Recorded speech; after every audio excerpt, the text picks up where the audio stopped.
ado, I'd like to introduce Jack Duran.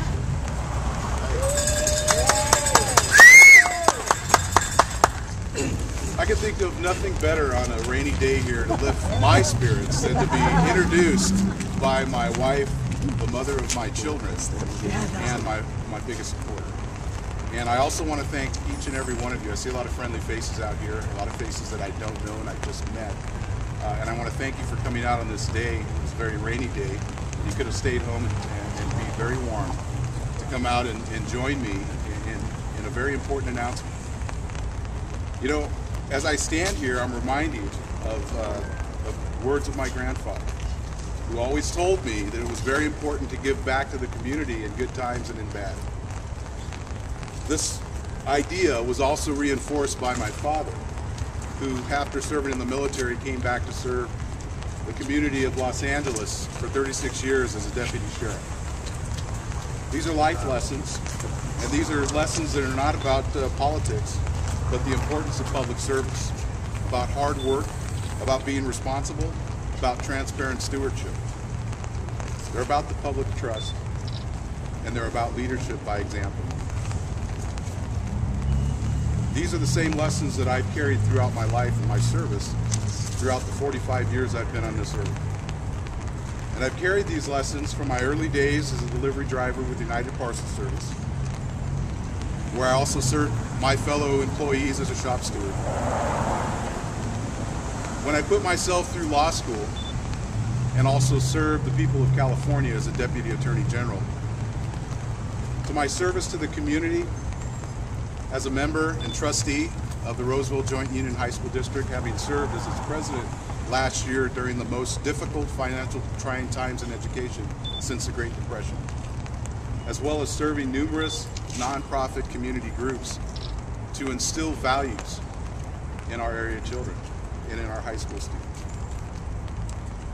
And these are very important values, but yet too often we see these same values and this shared sense of vision that they demand from government take a back seat to the narrow interests, self-interests of politicians and the well-connected. We've seen and we've witnessed a culture of corruption in Washington, succeeded by a climate of immaculate and immense dysfunction in Sacramento, just a few miles down the road. And worse yet, we have a crisis in leadership at the county level. Many of you have asked, both privately and publicly, is there no one who has the will or the courage to stand up and to hold county leaders accountable? To demand an end to the backroom deals, the conflicts of interest, and to restore fiscal responsibility to our government? Well, ladies and gentlemen, I have heard your voice. And that's why today I am here in front of all of you, my wife, the Almighty, to state that I am running for Placer County Board of Supervisors District 1.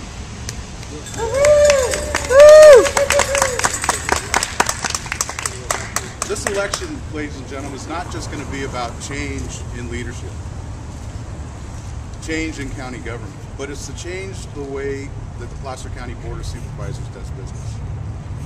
It means living within our means.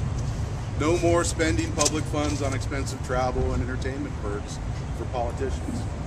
It means no more salary increases for county executives when the county employees are forced to take furloughs and forced to go without.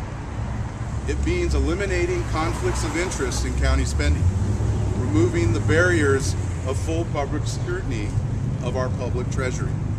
It means bringing all stakeholders together to the table to improve efficiency and effectiveness of local services and respecting public input from all citizens. It also means preserving our quality of life and prioritizing public safety, job creation, transportation, and sustainable development. Ladies and gentlemen, these are some very, very difficult times that are marked by large budget deficits, high unemployment, questionable practices, and growing divisions at all levels of government. The cause of beating these challenges cannot be met with the same old ways of doing businesses, the same top-down dictates from political insiders, special interests vested in the status quo. The time has come for a new leadership to reform Placer County government and to get us back on the road to fiscal responsibility, transparency, and sustainable policies. Most important, ladies and gentlemen, here, it's all about us.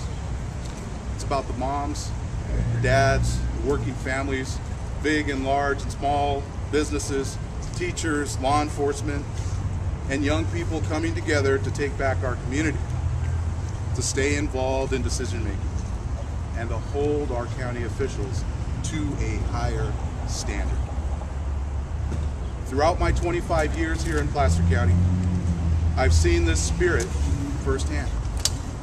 Spirit of integrity, responsibility, and accountability. It's the lessons that we teach our children, the manner in which we run our households, and the relationships upon which we build with our neighbors and our business associates. I know that if Placer County is to flourish in the next 25 years, these lessons must become the operating values of our local government. But we need to make it happen. And I'm asking all of you not just to vote for me on June 8th, but to hit my website, www.jackduranforsupervisor.org, sign up to volunteer, sign up for a lawn sign, make a contribution, call a friend, do whatever you can to take our government back. Woo! One final word. Ladies and gentlemen, we're not only running a campaign, but we're running right at the incumbent. Woo! I want to thank you all for coming out today, and I promise you're going to be seeing more, hearing much more about us in the days and weeks to come, and together, as a community, we will win and claim a victory on June 8th for here in Placer County.